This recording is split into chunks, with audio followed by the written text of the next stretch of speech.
जिस परवेज़ मुशर्रफ को आपने आसानी से गद्दार डिक्लेयर कर दिया, उसके दौरे हुकूमत में आलमी मयार की 19 यूनिवर्सिटियां कायम की गई थीं। आलमी दर्जा बंदी में पाकिस्तान बैंकिंग मुनाफे में तीसरे नंबर पर आ गया था। इंफॉर्मेशन टेक्नोलॉजी की अगर मैं बात करूं तो इंफॉर्मेशन टेक्नोलॉजी की सनद जो सनद थी वो $2 बिलियन तक जा पहुंची थी, जिसमें 1 बिलियन की बरामदात भी शामिल थी। सीएनजी सेक्टर में $70 बिलियन की सरमायाकारी हुई थी। टेलीकम्युनिकेशन सेक्टर की बात करूं तो 10 बिलियन की सरमायाकारी से 1.3 मिलियन नौकरियों के मौके पैदा हुए। मुल्क में पहली बार सनती पार्क्स का क़याम अमल में लाया गया। और सैंडी की बात करूं, रेकोर्डिक की बात करूं, मार्बल की बात करूं, कोयले की बात करूं, इसकी पैदावार जैसे बड़े मंसूबे कामयाबी से तकमील के मराइल तय करने लगे थे।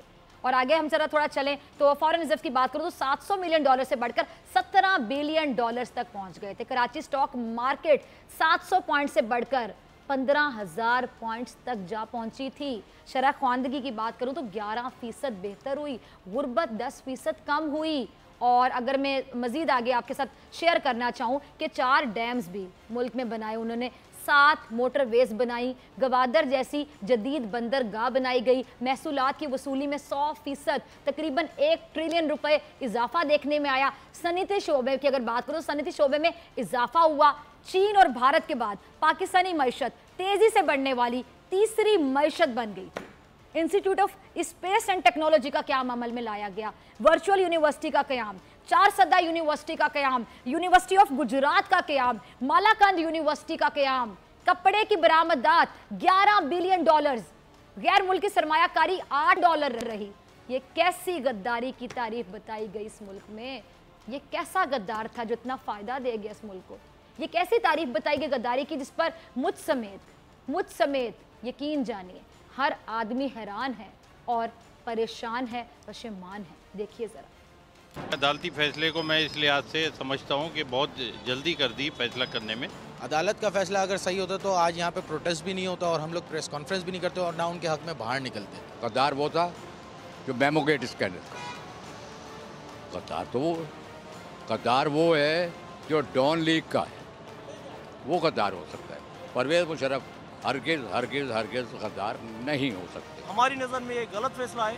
हम अदालत को ये गलत नहीं कह रहे, लेकिन ऐसा नहीं करना चाहिए था इनको, क्योंकि हमारे लिए परवेज़ मुशर्रफ पाकिस्तान का भला चाहने वाले एक अच्छे इंसान है। एक बंदा जिसने मुल्क की खातिर 3 जंगें लड़ी हैं, वो बॉर्डर क्रॉस करके वो इंडिया जाके वो बंदा लड़ा है, वो बंदा जिसकी कुर्बानी बेहद ज़्यादा कुर्बानियाँ हैं पाकिस्तान के लिए, मेरा नहीं ख्याल कि वो गद्दार हो सकता है। आसिफ अली जरदारी, नवाज शरीफ, क्या इन लोगों ने गद्दारी नहीं की?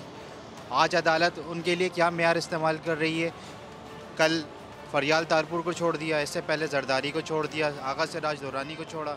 पाकिस्तान की आवाम फिर ये जानना चाहेगी क्या एक जनरल गद्दार हो सकता है? तो गद्दार है, उनको पकड़ते नहीं। नवाज शरीफ खुल्लम खुल्ला बोल रहा है कि मुंबई हमले पाकिस्तान से हुए, कोई इसको क्यों नहीं पकड़ रहा? उसको गद्दार क्यों नहीं बोल रहा? जो मुल्क के लिए जंगे लड़ रहा है, 40 साल उसने खिदमत करी, उसका भी कसूर यही है ना, मुहाजिर था वो। ये वकील सब गुंडे खुद हैं ये लोग सर, इनको पकड़ो सबसे पहले, तो ये लोग गद्दार हैं। मेरे जो पर्सनल अगर मेरी आप राय लें तो उस हिसाब से वो गद्दार नहीं हो सकता, क्योंकि एक मिलिट्री का बंदा है, गद्दार नहीं हो सकता। ये अवाम की राय है, ये मैं नहीं कह रही। सब्सक्राइब करें और बेल दबाएं ताकि कोई खबर रह न जाए।